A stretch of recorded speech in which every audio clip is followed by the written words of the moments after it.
Imaginen esto: el empresario más implacable de todo México, un hombre cuyo nombre, Ricardo Álvarez, hacía temblar los cimientos de los rascacielos de la Ciudad de México, estaba almorzando en el restaurante más exclusivo de Polanco, el Elixir de los Dioses, un lugar donde el susurro de la plata chocando contra la porcelana fina era el único sonido permitido. A su lado, su hijo de 10 años, Mateo, con una mirada dulce pero infinitamente triste, prisionero en su silla de ruedas. La vida de 1900 es... Mateo se detuvo hace 5 años, cuando un accidente de tránsito le robó la movilidad de sus piernas. Ni los médicos más brillantes del mundo pudieron devolverle lo que la fortuna les había arrebatado. Ricardo, un hombre acostumbrado a controlar cada variable de su existencia, se encontraba impotente ante la parálisis de su propio hijo. La frustración y la rabia lo consumían, ocultas bajo una fachada de indiferencia gélida. Pero justo en medio de esa opulencia sofocante, en un silencio reverente, que solo se rompía por el murmullo discreto de los meseros, algo inimaginable sucedió. Una niña, diminuta, descalza, con la ropa remendada y los ojos más profundos que la noche sin luna del desierto de Chihuahua, se abrió paso entre las mesas como si el lujo no existiera, como si fuera dueña de ese espacio. Con pasos lentos, pero firmes, se acercó a la mesa de Ricardo y Mateo, y con una voz tan serena que cortó el aire más denso que el humo de un volcán, pronunció las palabras que nadie, absolutamente nadie, esperaba escuchar: «Dame de comer y yo curaré a tu hijo». La risa cínica de Ricardo resonó en el salón, un eco amargo de su desprecio, de su incredulidad. No podía ser, era imposible. Una niña de la calle, con manos sucias, pretendía lograr lo que la ciencia más avanzada no había conseguido.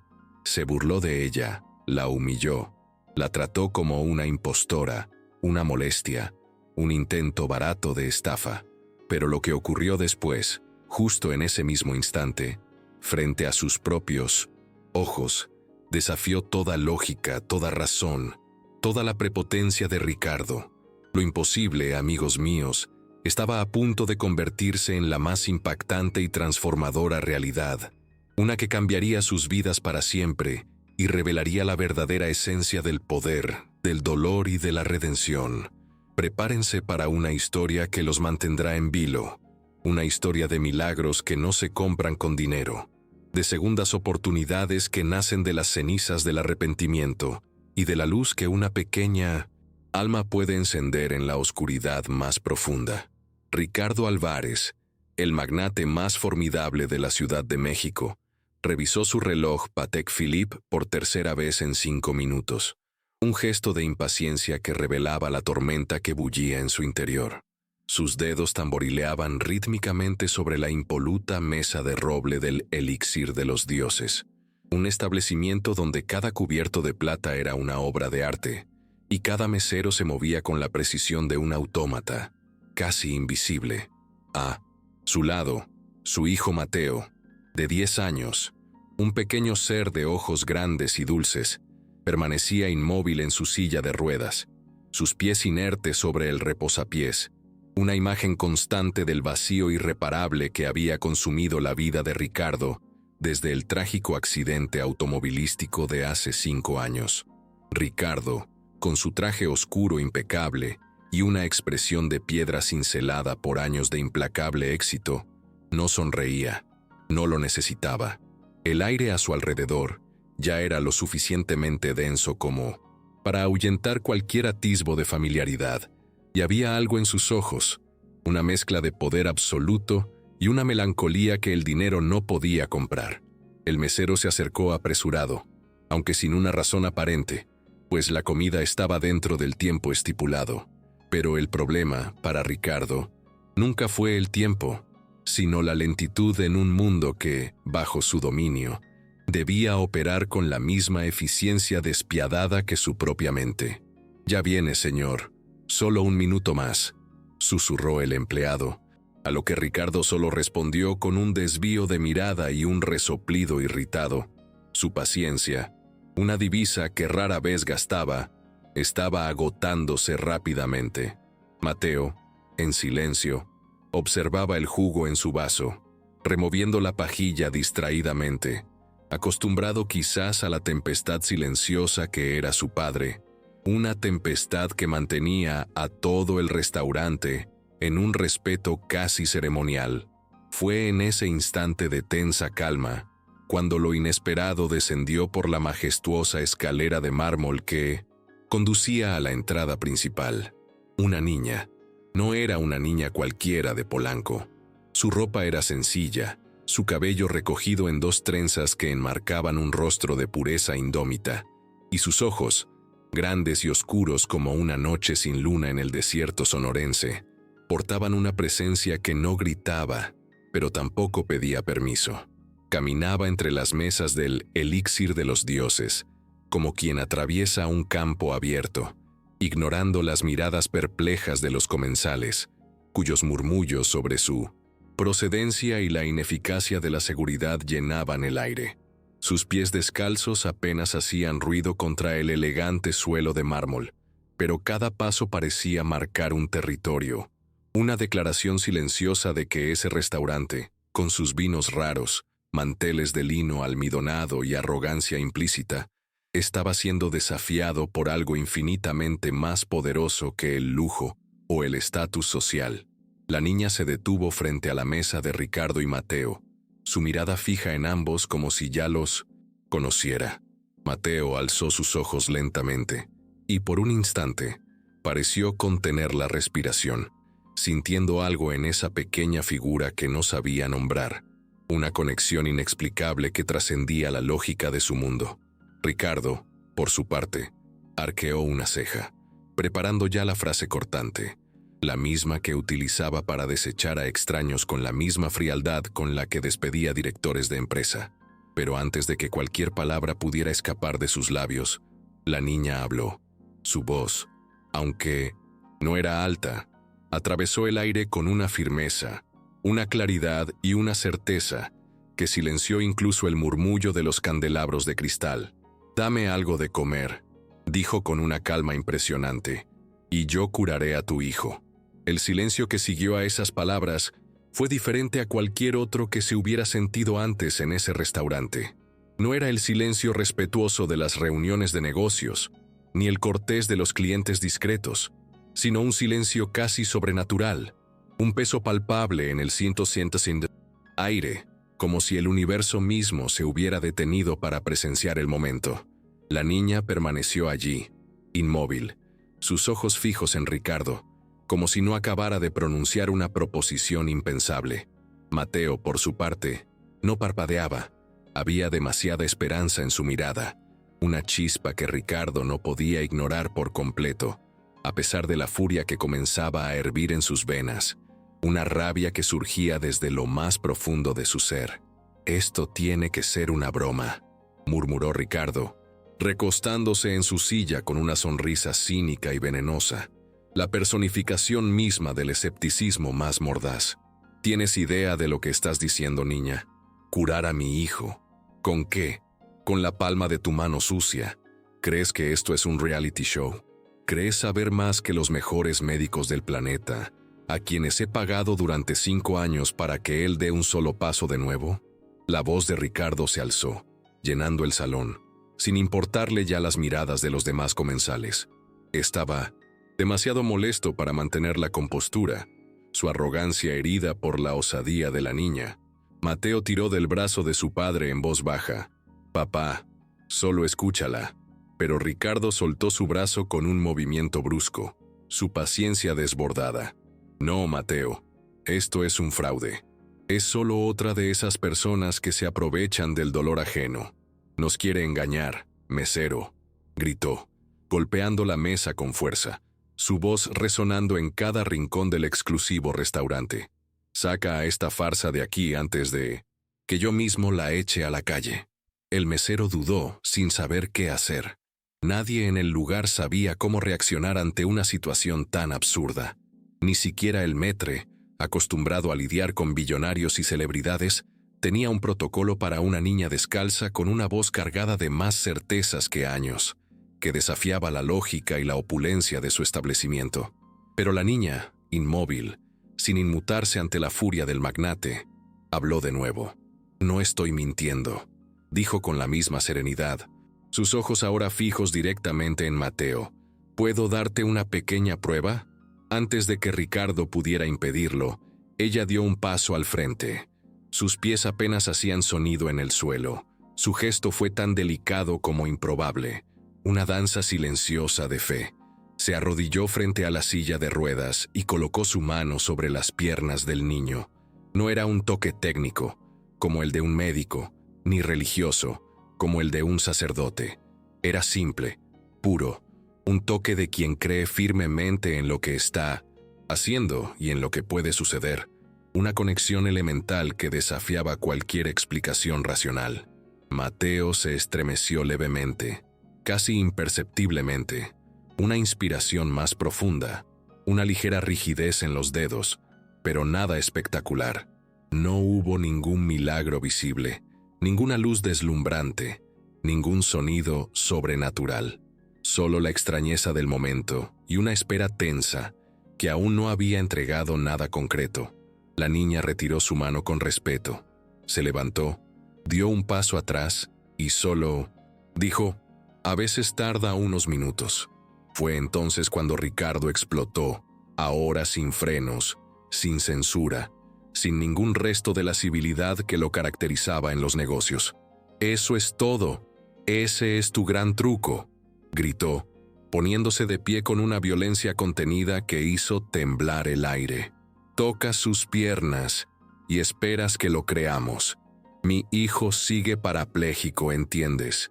No va a caminar solo porque pusiste tus manos sobre él».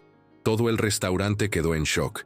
El tono de Ricardo, el contenido de sus palabras, la flagrante falta de respeto hacia una niña indefensa, todo fue brutal. Un despliegue de su lado más oscuro. La niña no respondió. Bajó la cabeza y se fue sin discutir, sin correr. Solo caminó en la misma dirección por donde había entrado, con la misma serenidad de quien sabe que ya hizo su parte.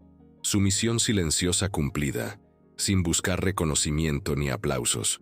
Y aunque se iba, era como si hubiera dejado algo allí, una presencia intangible que desafiaba la arrogancia y la incredulidad de Ricardo. Él volvió a sentarse, resoplando, sus puños apretados sobre el mantel blanco, una furia impotente quemando en su interior. Mateo no dijo nada, pero sus ojos seguían fijos en la puerta por donde la niña había salido. Un brillo nuevo en ellos, el brillo de quien sintió algo que ni su propio cuerpo podía explicar, una esperanza nacida de un toque inexplicable. El mesero apenas había puesto los platos sobre la mesa y ya se arrepentía amargamente de no haber fingido un tropiezo en el camino, cualquier cosa para evitar la tensa atmósfera que ahora sofocaba el elixir de los dioses. El ambiente del restaurante, antes dominado por susurros refinados y música ambiental discreta, estaba ahora ahogado por un silencio diferente, uno que solo se instala después de algo violento, innecesario e irreversible, un eco de la brutalidad de Ricardo. Él seguía sentado, su postura de ataque, los puños aún cerrados sobre el mantel blanco, la mandíbula apretada, los ojos fijos en la nada, una imagen de furia sin victoria, la sombra de un hombre que sabía, aunque no lo admitiera, que había ido demasiado lejos, que sus palabras habían traspasado un límite invisible. Al otro lado de la mesa, Mateo sostenía el tenedor sin poder llevarse la comida a la boca. Su pecho subía y bajaba a un ritmo distinto, como si algo se estuviera moviendo dentro de él, algo dormido que comenzaba a despertar, una promesa silenciosa del toque de la niña. De repente, soltó el cubierto con suavidad y colocó sus manos sobre sus propias piernas. Miró hacia abajo, frunció el rostro en una expresión de asombro y murmuró casi sin sonido: «Papá». Ricardo no reaccionó. Seguía mirando la pared, absorto en su intento de contener la tormenta de remordimiento que él mismo había provocado, ignorando la voz tenue de su hijo. «Papá», repitió Mateo, con un hilo de voz que oscilaba entre el miedo y la sorpresa más pura. «Mis piernas están calientes». Ricardo se volvió lentamente, primero con escepticismo, luego con un leve susto en los ojos que se transformó rápidamente en una mezcla de incredulidad y terror. «¿Cómo que están calientes?», preguntó, su voz apenas un susurro. Mateo tocó su rodilla con los dedos temblorosos y tragó saliva, las palabras saliendo rasgadas, como si lucharan por existir después de años sepultadas en el silencio de su parálisis. «Estoy sintiendo algo de verdad». Ricardo se enderezó en la silla, se acercó a su hijo y sostuvo el rostro de Mateo entre sus manos, una súplica silenciosa en sus ojos. «Dímelo otra vez. ¿Tú estás sintiendo qué?» «Hormigueo, papá. Me están hormigueando las piernas. Es leve, pero estoy sintiendo algo». El mundo pareció detenerse. El tiempo se estancó. Ricardo retrocedió como si le hubieran dado un golpe en el estómago. La arrogancia, el desprecio, la certeza de que todo era un fraude se derrumbaron con un solo susurro de su hijo, una verdad innegable que pulverizó su mundo.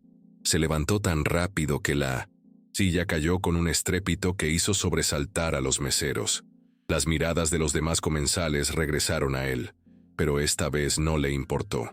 Tomó su saco, arrojó un fajo de billetes sobre la mesa sin contar, sin calcular, solo huyendo de la escena, y salió corriendo por la puerta principal del restaurante, empujando a los clientes a su paso, una figura desorientada en su propia desesperación. En la acera caliente del mediodía mexicano, sus ojos escudriñaban los alrededores con una desesperación que nunca antes había conocido.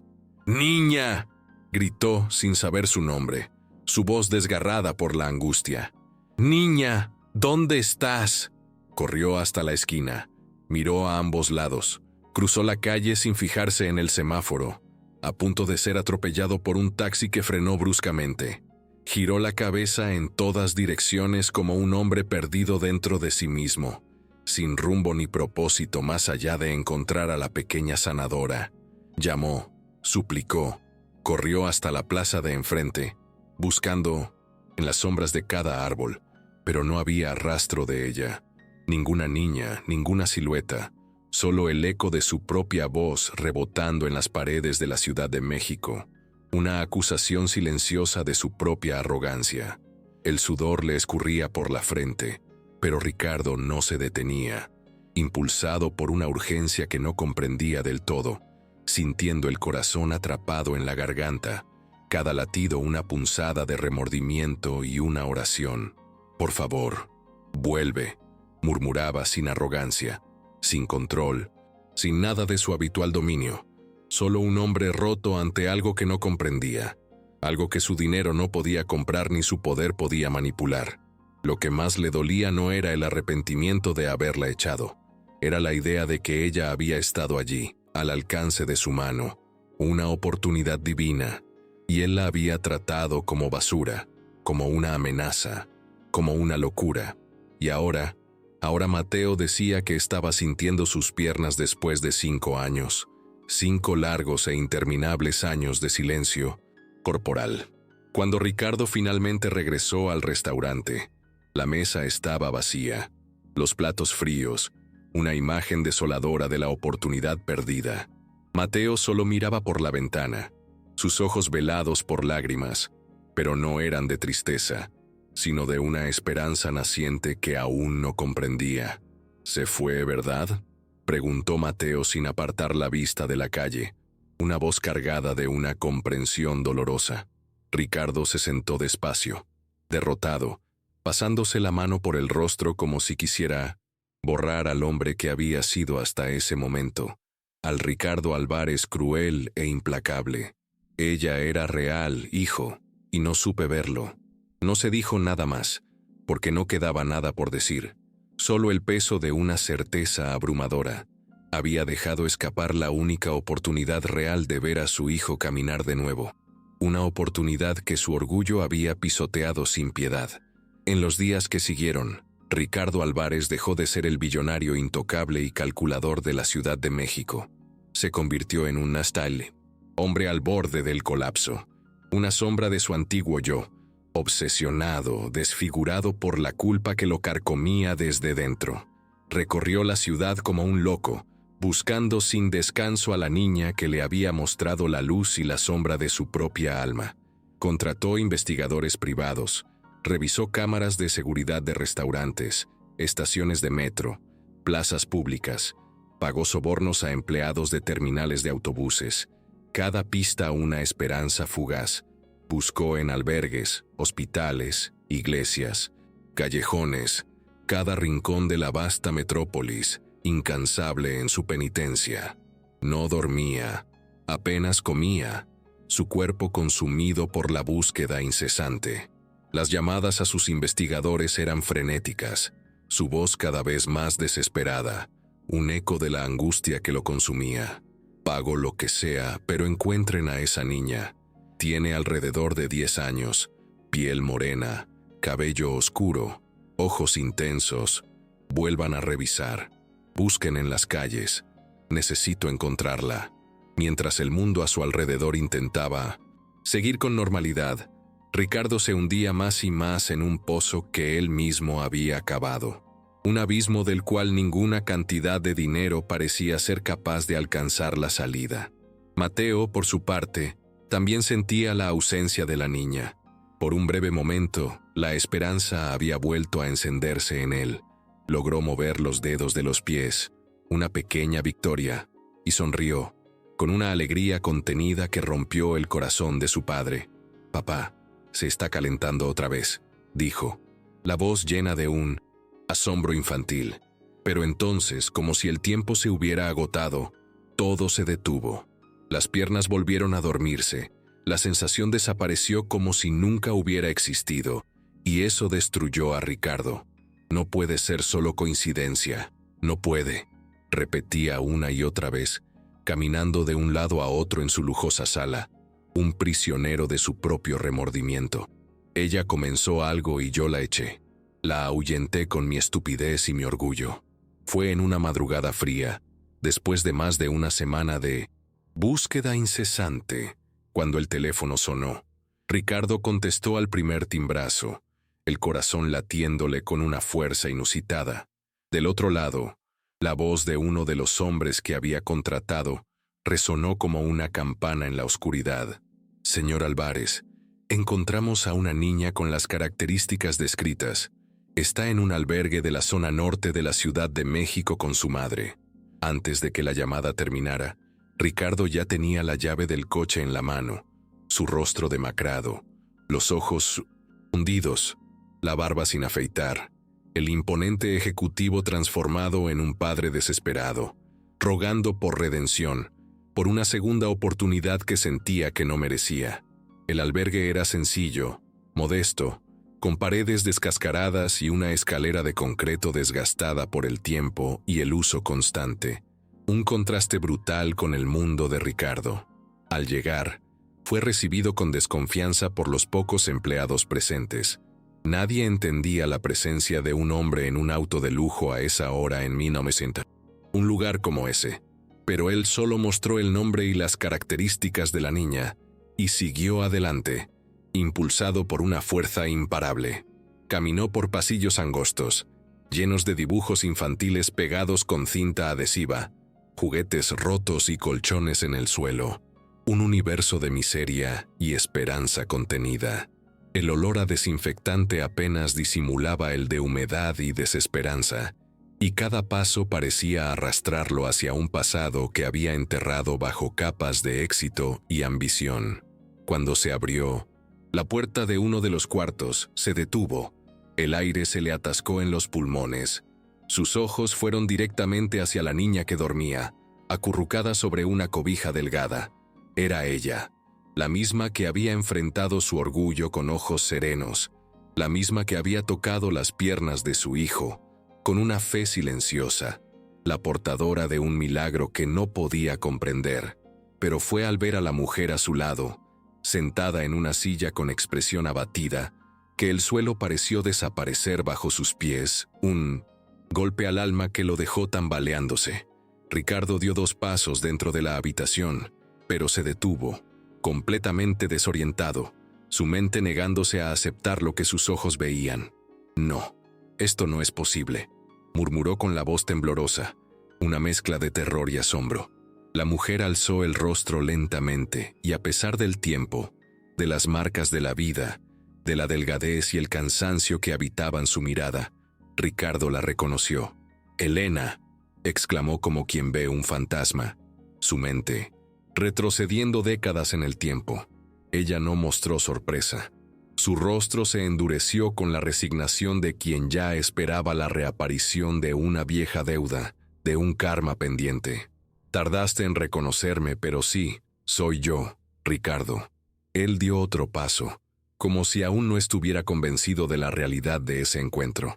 «¿Qué haces aquí? ¿Ella es tu hija?» Elena asintió con un pequeño gesto, sus ojos fijos en los de Ricardo, sin una pizca de emoción aparente, solo una verdad cruda. «Sí, lo es. ¿Y tú? Tú la echaste de un restaurante como si fuera una molestia cualquiera, igual que hiciste conmigo». El impacto de sus palabras cayó sobre Ricardo como un puñetazo en el estómago, dejándolo sin aliento. Retrocedió un paso, su mente viajando años atrás, a un pasado que había creído enterrado y olvidado. Elena había trabajado para él. Era una de sus empleadas más prometedoras, competente, comprometida, elogiada por todos en la empresa, una estrella en ascenso. Pero cuando quedó embarazada, comenzó a llegar tarde, a faltar, su rendimiento bajó, y él, sin dudarlo, sin diálogo, sin la menor pizca de empatía, la despidió, la borró de su vida como un número rojo en una hoja de cálculo. «Yo no sabía que estabas pasando por todo eso. No sabía que ella era tu hija», balbuceó Ricardo, su voz cargada de una vergüenza que nunca antes había experimentado. «Claro que no lo sabías», respondió ella, con un tono seco que cortaba el aire como un cuchillo afilado, «porque nunca quisiste saberlo. Nunca te importó más allá de los números y las ganancias». Durante unos segundos, el silencio se impuso, un silencio pesado, cargado de años de dolor y arrepentimiento. Ricardo miró a la niña dormida, su corazón sintiendo un peso indescriptible, el peso de su propia crueldad, la misma niña a la que había humillado, a la que había echado de su mesa. Era hija de alguien a quien había descartado sin piedad, una ironía cruel que lo golpeaba con la fuerza de un huracán.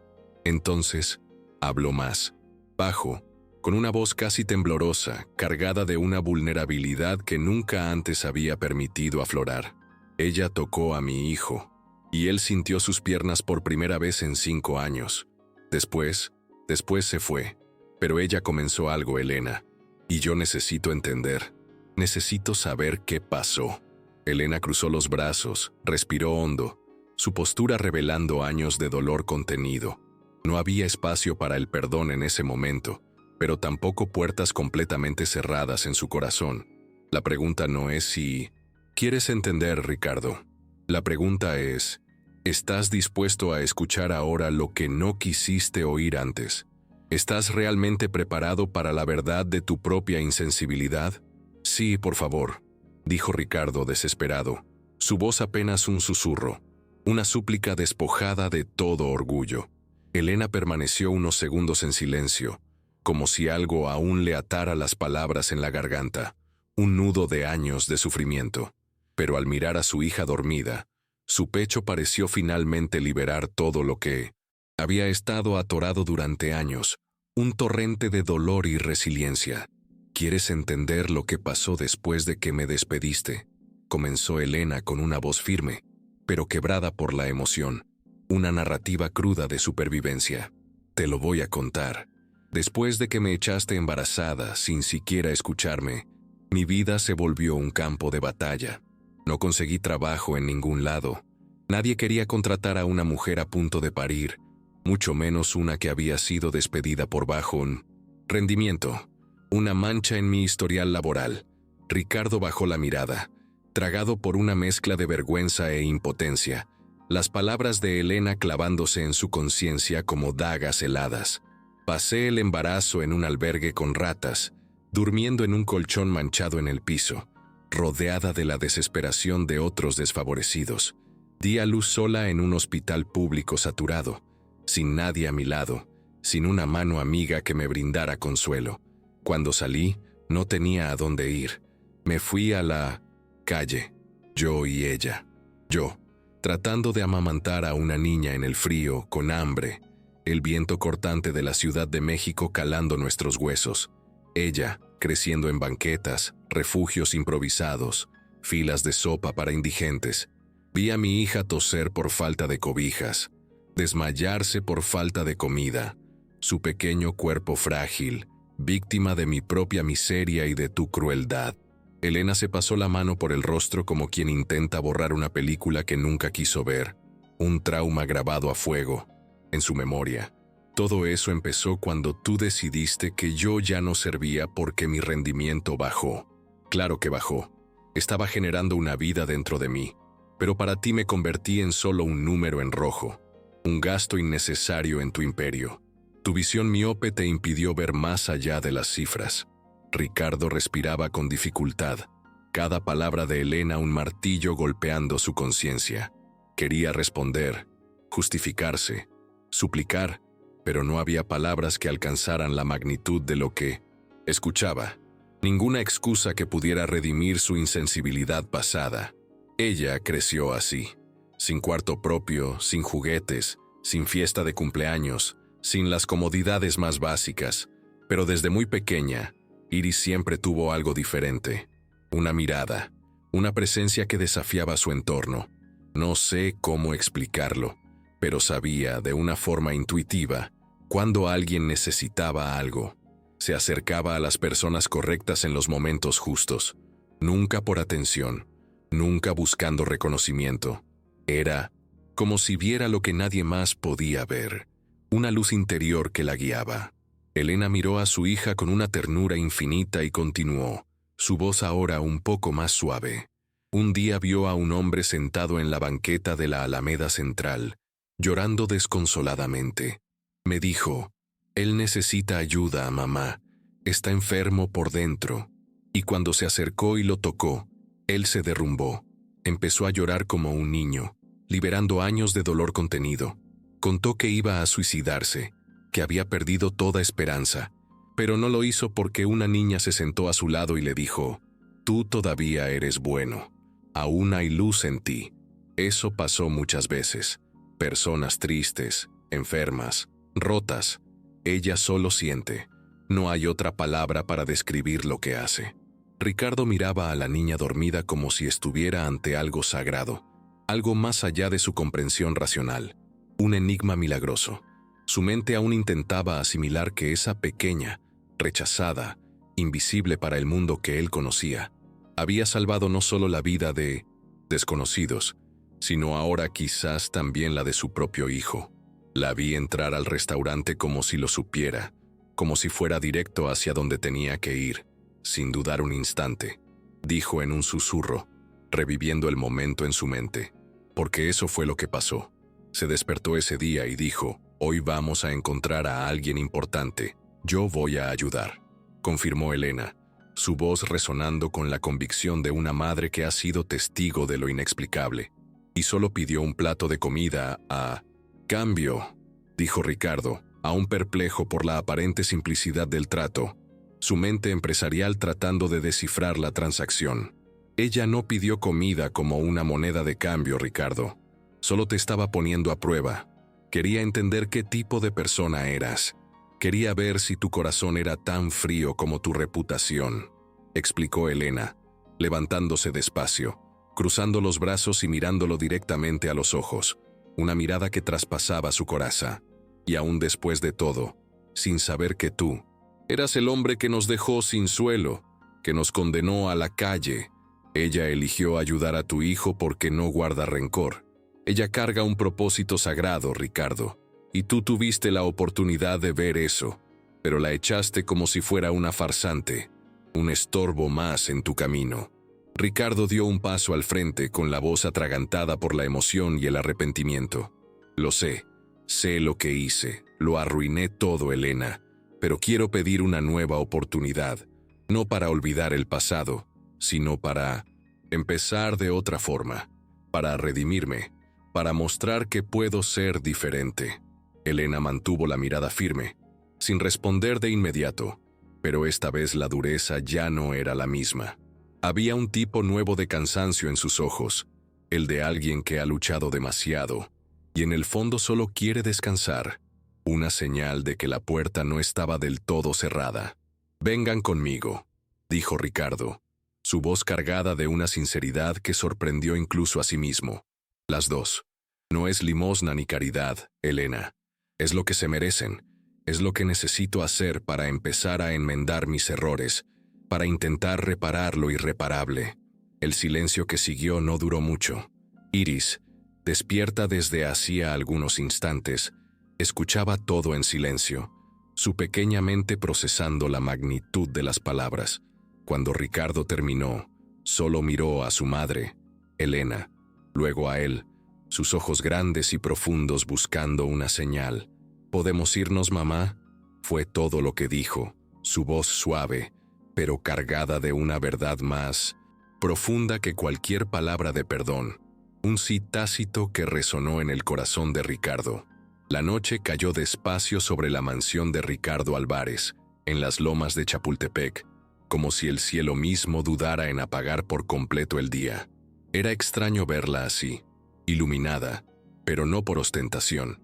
Por primera vez en años, esa casa enorme de líneas rectas y paredes frías parecía albergar algo más que lujo. Parecía guardar esperanza, una luz tenue que comenzaba a brillar en la oscuridad. Cuando Elena e Iris cruzaron la gran puerta de entrada, Ricardo se ofreció para mostrarles las habitaciones, su voz aún un poco insegura, como si temiera la reacción de Iris, pero Iris solo lo miró con la misma serenidad que había exhibido en el restaurante y dijo: «Quiero estar un rato con Mateo, solo nosotros dos, en su cuarto». Ricardo dudó por un segundo, sorprendido por la firmeza de la niña, por la autoridad silenciosa que emanaba de ella. Luego simplemente asintió, indicando el camino. «Claro, siéntanse como en casa. Estaré aquí afuera si me necesitan». Iris avanzó con ligereza, como si ya supiera exactamente a dónde ir, sin pedir ayuda ni mirar hacia atrás. Caminaba por los pasillos con pasos suaves, como si conociera el lugar sin haberlo pisado antes, sin intimidarse con los cuadros caros, las alfombras persas o los muebles de diseño europeo. Era como si el ambiente no pudiera tocarla, como si su presencia invirtiera el poder del lugar, llenándolo de una energía diferente, pura e inquebrantable. Mateo estaba en su cuarto, sentado en la cama con la mirada fija en la ventana, una sombra de melancolía en sus ojos. Cuando oyó la puerta abrirse, no sonrió, pero tampoco se sorprendió. Era como si la estuviera esperando, como si supiera que ella regresaría. Ella entró despacio, cerró la puerta con delicadeza y lo miró como quien pide permiso antes de actuar, un respeto silencioso por el espacio del otro. «Hola», dijo ella en voz baja, su voz una melodía suave en el silencio. «Hola», respondió él con una voz más viva de lo habitual, una chispa de esperanza encendida en sus ojos. Iris caminó hasta el lado de la cama y se sentó en el suelo frente a él, una imagen de humildad y poder. Permaneció unos segundos en silencio, solo observándolo, su presencia calmando la inquietud de Mateo. Mateo bajó la mirada, avergonzado de su propia vulnerabilidad, de la pesada carga de su condición. «Mis piernas dejaron de sentir otra vez», dijo él con tristeza, un susurro de desesperanza. «Solo están dormidas», respondió Iris con una sabiduría que superaba su edad, una convicción inquebrantable. «A veces el alma tarda un poco más en despertar todo por dentro, pero despertarás». La niña tomó sus manos pequeñas y frágiles y las sostuvo con una firmeza sorprendente, una conexión que trascendía lo físico. «¿Confías en mí?», preguntó, sus ojos grandes y profundos buscando la verdad en los de Mateo. Él asintió sin dudarlo, una confianza ciega nacida de la pura inocencia. «Desde el restaurante, desde el momento en que me miraste, Siempre confié en ti, aunque no te conociera, confesó Mateo, una verdad pura brotando de su corazón. Ella sonrió, una sonrisa tranquila que iluminó el cuarto, y entonces, con toda la calma del mundo, colocó sus manos sobre las rodillas de él, cerró los ojos y no dijo nada, concentrando toda su energía, toda su fe, en ese simple gesto. El cuarto permaneció en un silencio reverencial, solo roto por el suave murmullo de la respiración de Muen. Ambos. Afuera, los jardines estaban oscuros, bañados solo por la luz de la luna que atravesaba el vidrio, una imagen de paz que contrastaba con la tensión del interior. Y entonces, lentamente, algo cambió. Mateo abrió los ojos de par en par, una expresión de asombro y una esperanza desbordante llenando su rostro. La sensación comenzó como un calor suave, luego una presión ligera, luego algo que se movía por dentro, un hormigueo que se extendía desde sus dedos hasta sus muslos. «Está pasando». «¡Otra vez!», susurró con la voz entrecortada por la emoción, una exclamación de incredulidad y alegría. Iris seguía en silencio, inmóvil, como si su energía fluyera directamente a través de sus manos hacia el cuerpo de Mateo, una conexión mística que desafiaba la ciencia. Mateo soltó un suspiro fuerte. Los dedos de sus pies se contrajeron con fuerza. El músculo de la pantorrilla tembló, una señal inequívoca de vida. Llevó las manos hasta las piernas, como queriendo confirmar con el tacto lo que estaba sintiendo, una realidad que se negaba a creer. «Está hormigueando, de verdad. Ahora es muy fuerte». Con un esfuerzo monumental, empujó los pies contra el suelo. Primero uno, luego el otro. La cama crujió levemente bajo la presión. Apoyó las manos en los brazos de la silla y, con los ojos abiertos de par en par, llenos de lágrimas de asombro, hizo fuerza, toda la fuerza que sus pequeños músculos podían reunir. Iris lo miraba ahora, inmóvil, atenta, sus ojos fijos en él, una calma, inquebrantable en su rostro, la observadora de un milagro. Y entonces, con un temblor que recorrió todo su cuerpo, se levantó, las piernas temblorosas, el cuerpo inestable, pero estaba de pie por primera vez en 5 años. «Estoy de pie», repetía Mateo, como si necesitara oírse para creerlo, sus palabras llenas de una alegría desbordante, una liberación que había anhelado durante tanto tiempo. «Ya estás despertando por dentro y por fuera», dijo Iris con una sonrisa tranquila y serena, una calma que contrastaba con la euforia de Mateo. «Solo le recordé a tu cuerpo que aún sabe cómo caminar. La memoria de tus piernas solo estaba dormida». La puerta se abrió despacio y Ricardo apareció en el pasillo, su rostro reflejando la ansiedad de la espera. Había esperado afuera, respetando la petición de la niña, una muestra de su incipiente cambio. Pero al ver a su hijo de pie en medio del cuarto, con las manos temblorosas en el aire, como si estuviera aprendiendo a volar, cayó de rodillas. El impacto tan grande que no hubo gritos ni reacciones exageradas, solo lágrimas silenciosas, fuertes, desesperadas que corrían por su rostro, lavando años de arrogancia y dolor. Se arrastró hasta su hijo, lo abrazó por las piernas, luego por el torso, luego por el rostro, como si quisiera sostener cada centímetro de ese milagro con sus propias manos, aferrándose a la prueba viviente de lo inexplicable. «Tú estás caminando», repetía en shock, su voz apenas un susurro, cargada de una credulidad gozosa. Mateo lloraba, pero sonreía, sus ojos brillantes con una felicidad que contagiaba. «Ella es una superheroína, papá». Me despertó por dentro. Ricardo volvió el rostro hacia Iris, que solo los observaba con serenidad, sin orgullo, sin alardes, como quien sabe que lo importante no es ser visto, sino ser necesario, ser el catalizador de la transformación. Y en ese cuarto, donde ningún médico, terapeuta ni científico había podido entrar, una niña había logrado lo que nadie más pudo, sin aplausos, sin testigos, solo con la fe inquebrantable de su corazón. Ricardo seguía arrodillado en el suelo del cuarto cuando Mateo, Con pasos cortos e inseguros, lo ayudó a levantarse. Una inversión de roles que hablaba de un nuevo comienzo. Era como si el hijo ahora sostuviera al padre, no con fuerza física, sino con el milagro que llevaba en las piernas y en la mirada. Una lección viva de humildad y esperanza. El hombre se secó el rostro sin saber qué decir, todavía aturdido por lo que había presenciado. Quería agradecer, quería disculparse, quería hacerlo todo al mismo tiempo. Un torbellino de emociones que lo desbordaba. Pero Iris, sentada tranquilamente en la esquina del cuarto, solo observaba en silencio. Su rostro no mostraba exaltación. No había vanidad infantil ni triunfalismo, solo una calma profunda, como si aquello para ella fuera apenas el comienzo de un camino mucho más grande. Horas después, ya en la sala principal de la casa, Ricardo servía agua con las manos, temblorosas, aún procesando la magnitud de los eventos.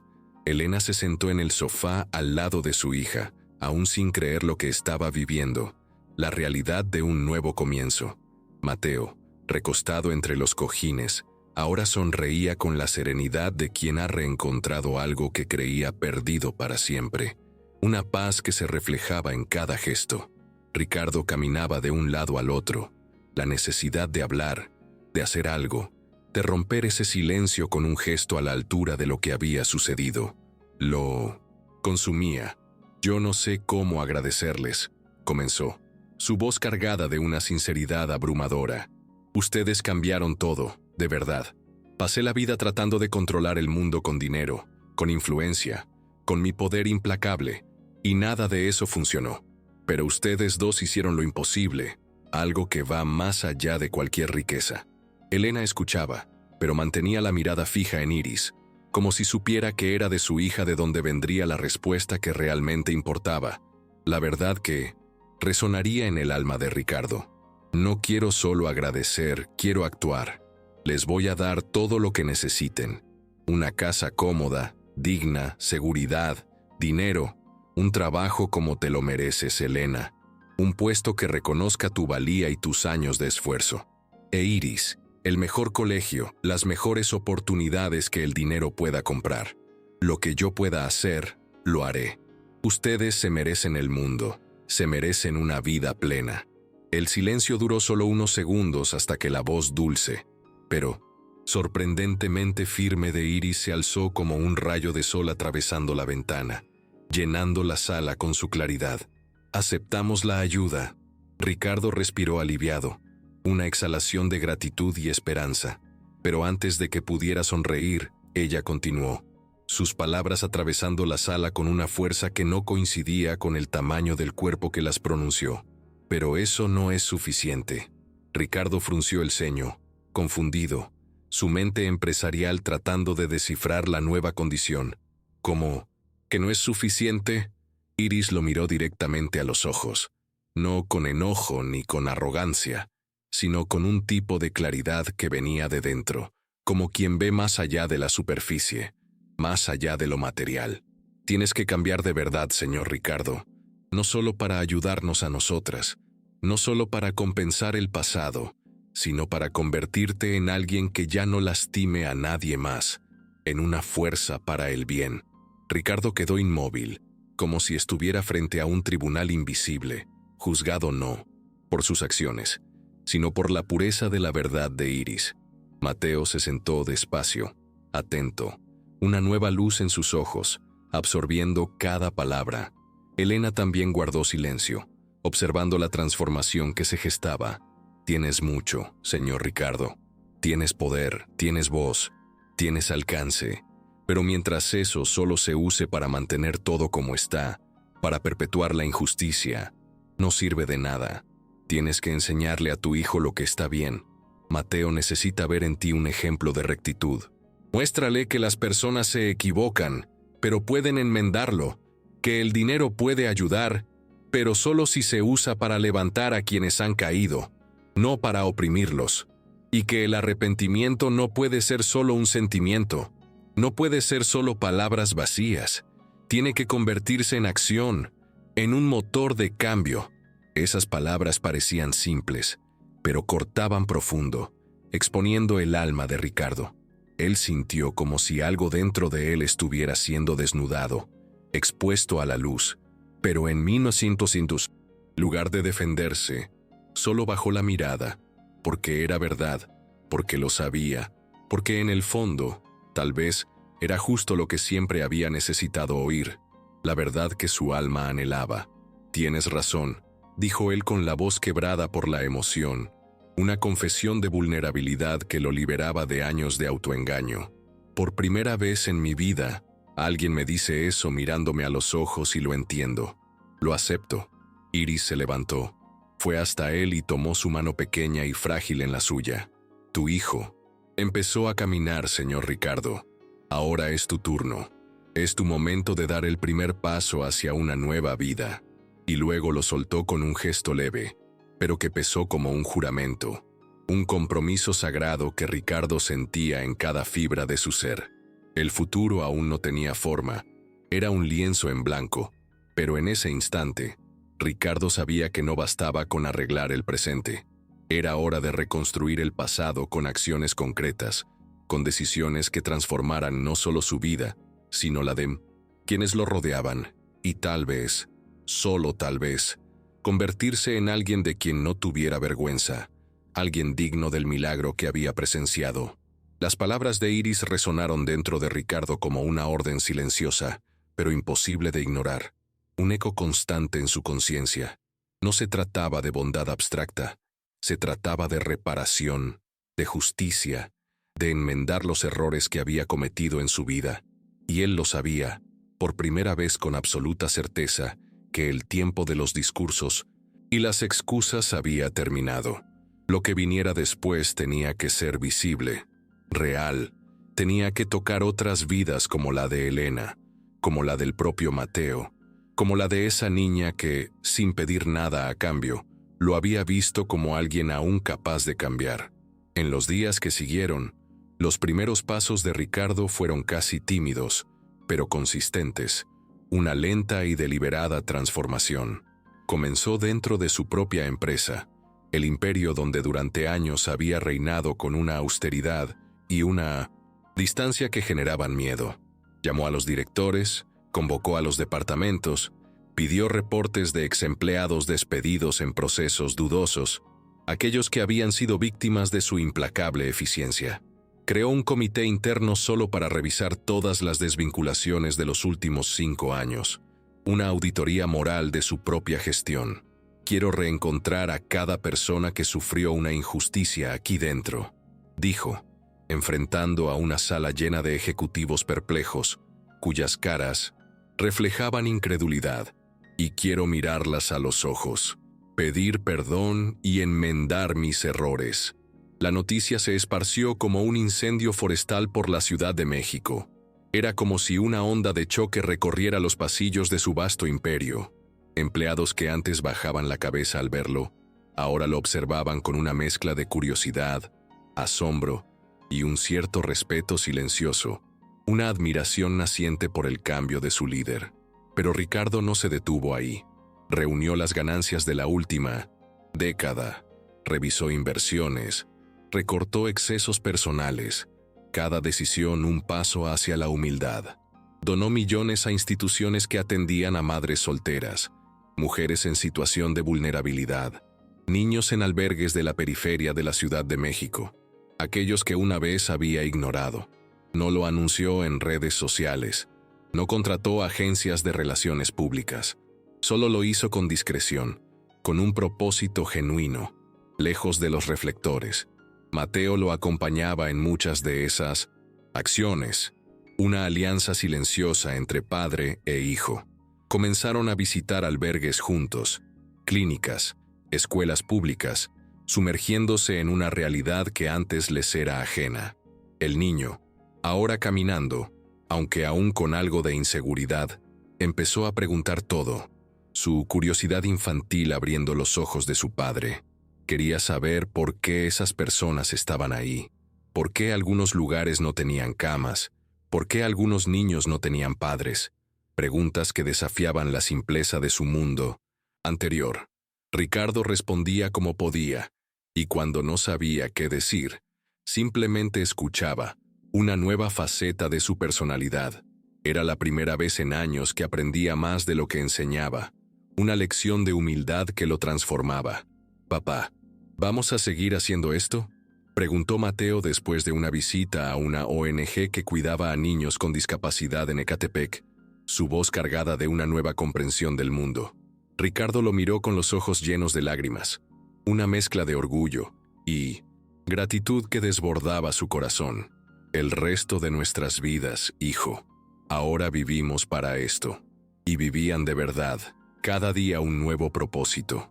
Juntos crearon un programa de rehabilitación infantil con fisioterapia gratuita para niños de escasos recursos. Ampliaron hogares de acogida, construyendo un legado de compasión. Ricardo comenzó a ofrecer becas dentro de su propia empresa, abriendo puertas a talentos que antes pasaban desapercibidos. Creó una cláusula contractual que obligaba a reservar vacantes para madres que estuvieran comenzando de nuevo. Una red de apoyo para mujeres como Elena. Era otro hombre, pero más que eso, era un hombre convirtiéndose en quien debió haber sido desde el principio. Un líder con propósito, un ser humano con alma. A veces, en medio de reuniones con líderes comunitarios o visitas a proyectos sociales en zonas marginadas de la Ciudad de México, Ricardo se sorprendía mirando a Mateo y pensando en Iris, la pequeña que había encendido la chispa de 1900, su transformación.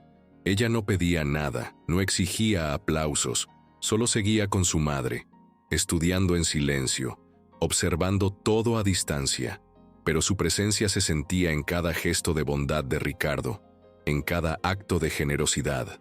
Era como si la transformación hubiera comenzado con ella y siguiera expandiéndose en círculos invisibles, pero poderosos, tocando vidas en cada rincón. Con el paso de las semanas, la gente empezó a notarlo. Periodistas investigaron los cambios en el imperio de Ricardo Álvarez, intrigados por la metamorfosis del magnate. Colegas de negocios desconfiaban, algunos criticaban, otros se burlaban de su nueva faceta caritativa, pero a Ricardo ya no le importaba la opinión de su círculo. Por primera vez, su reputación no estaba basada en cifras, sino en algo infinitamente más valioso: la verdad, la autenticidad de su cambio. No buscaba redención pública, buscaba impacto real, y lo estaba encontrando en cada mano estrechada, en cada hogar restaurado, en cada mirada de esperanza recuperada, una recompensa que superaba cualquier fortuna. El sol brillaba alto cuando Ricardo estacionó el auto frente a una casa de un solo piso, recién pintada, con ventanas amplias y un pequeño jardín con flores recién sembradas en Coyoacán, un barrio pintoresco de la Ciudad de México. Era una mañana tranquila, pero había algo en el aire que hacía parecer que el tiempo se había desacelerado solo para que ese momento ocurriera. Un instante cargado de emoción.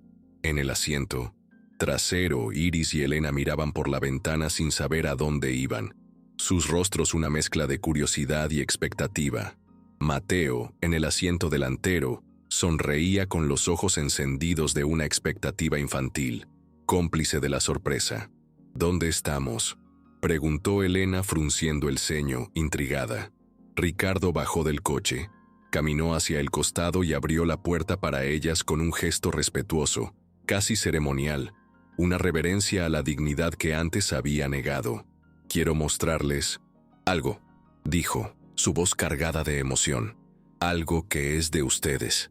Ambas bajaron confundidas, caminando lado a lado, sus corazones latiendo con una mezcla de anticipación y asombro. Al llegar frente al portón, Ricardo extendió un manojo de llaves hacia Elena, sus manos temblorosas. «Esta casa fue hecha a la medida. Cada pared, cada detalle, cada rincón es de ustedes.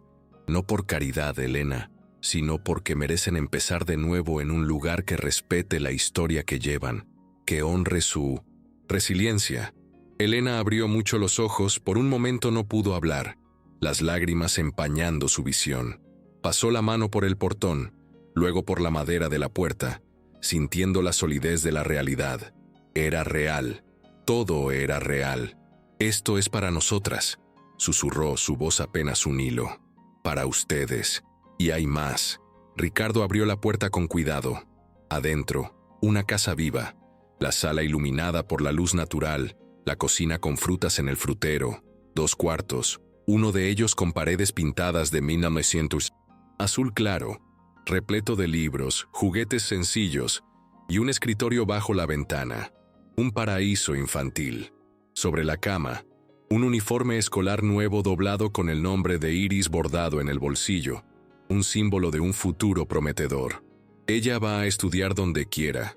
Ya está inscrita en la mejor escuela, dijo Ricardo, su voz cargada de orgullo. Y tú, Elena. Sacó un sobre del bolsillo y lo puso en sus manos temblorosas. Tienes un empleo garantizado en mi empresa, no como favor, sino porque tu capacidad siempre mereció un lugar destacado, un puesto digno de tu talento.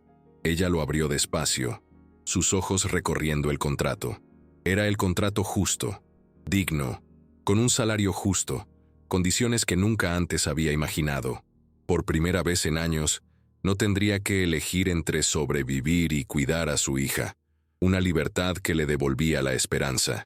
Iris caminó hasta el centro de la sala y miró a su alrededor con calma, absorbiendo cada detalle del nuevo hogar. Luego miró a Ricardo, que ahora la observaba en silencio, esperando cualquier señal, un gesto, una palabra, una sonrisa, una aprobación que anhelaba. Ella se acercó despacio, levantó la vista y dijo: «La casa es hermosa, el trabajo es justo, la escuela es maravillosa, pero nada de eso es lo más importante, ¿verdad?». Ricardo, confundido por la profundidad de sus palabras, preguntó: «¿No?».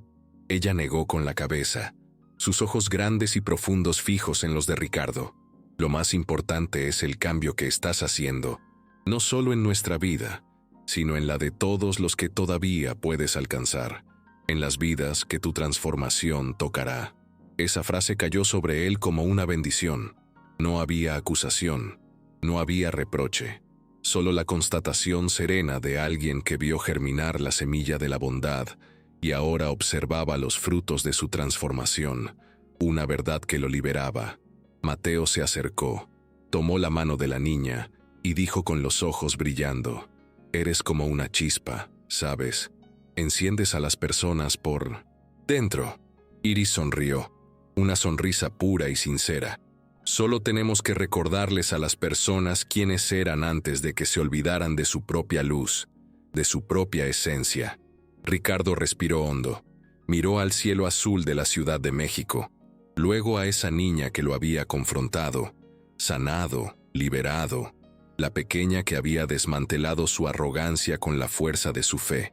Abrazó a Elena con respeto, un abrazo que sellaba años de perdón tácito, y abrazó a Iris con gratitud, una gratitud que superaba cualquier palabra.